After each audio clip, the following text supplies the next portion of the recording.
Kidney బాధిత వ్యాధిగ్రస్తులు dialysis pension పెంచాలంటూ కూటమి ప్రభుత్వానికి విన్నపం. And today news July 2 Allagadda నియోజకవర్గం ప్రతినిధి బి చంద్రశేఖర్. నంద్యాల జిల్లా దోర్నిపాడు మండలం బుర్రారెడ్డిపల్లి గ్రామానికి చెందినటువంటి అమరసాని కుమార్ గత 15 సంవత్సరాలుగా కిడ్నీ సంబంధిత వ్యాధితోటి బాధపడుతూ ఆయన మాటల్లోనే విందాం. అయ్యా, మాకు గత ప్రభుత్వం 10,000 రూపాయలు పింఛన్ ఇచ్చినప్పటికీ వారానికి 3 సార్లు కర్నూలు హాస్పిటల్ కు తిరుగుతూ ఉండాల్సి వస్తుంది. కానీ ఛార్జీలకు మాత్రం 6,000 రూపాయలు ఖర్చు అవుతుంది.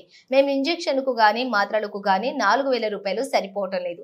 నాలాంటి పేదవాళ్లు ఎందరో నంద్యాల జిల్లా, కర్నూలు జిల్లాలకు 1000 మంది వరకు తిరుగుతూ ఉన్నారు. కానీ మా కిడ్నీ వ్యాధిగ్రస్తుల మీద దయ చూపించి పింఛన్ పెంచవలసిందిగా మేమందరం కూడా మిమ్మల్ని కోరుచున్నాము. తెలుగుదేశం పార్టీ అధ్యక్షులు శ్రీ నారా చంద్రబాబు నాయుడుని, అలాగే డిప్యూటీ సీఎం శ్రీ పవన్ కళ్యాణ్ ని తల వంచి నమస్కరిస్తూ మా బాధను అర్థం చేసుకోవాల్సిందిగా కోరుచున్నాము. నమస్కారం అండి. ఏపీ గవర్నమెంట్ మా హృదయపూర్వక నమస్కారాలు. సార్, ఈరోజు తెలుగుదేశం గవర్నమెంట్ వచ్చింది మాకు చాలా సంతోషమైంది.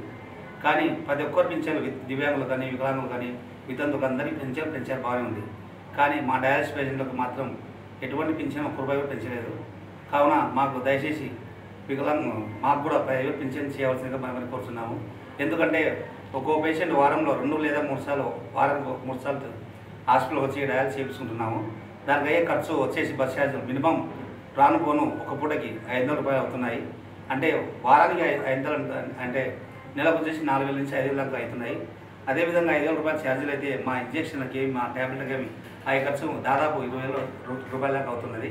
కావున మా మీద దయ ఉంచి డయాలసిస్ పేషెంట్లు అందరికీ కూడా 10,000 రూపాయలు పెంచాల్సి మరి కోరుతున్నాము. ఇది మా ఒక్కరికే కాదు, రాష్ట్రంలో ఉన్నటువంటి ప్రతి ఒక్క డయాలసిస్ పేషెంట్కు ఎంతో ఉపయోగపడుతుందని మరి కోరుతున్నాము. ఈ విషయాన్ని గౌరవశ్రీ నారా చంద్రబాబు నాయుడు సీఎం అయినటువంటి మన ముఖ్యమంత్రి చంద్రబాబు నాయుడు గారికి, మన డిప్యూటీ సీఎం పవన్ కళ్యాణ్ గారికి మరి తెలియజేస్తున్నాము. దయచేసి మా మీద దయ ఉంచి పింఛన్లు మాకు కూడా పెంచవలసిందిగా మరి కోరుతున్నాము సార్. ధన్యవాదాలు.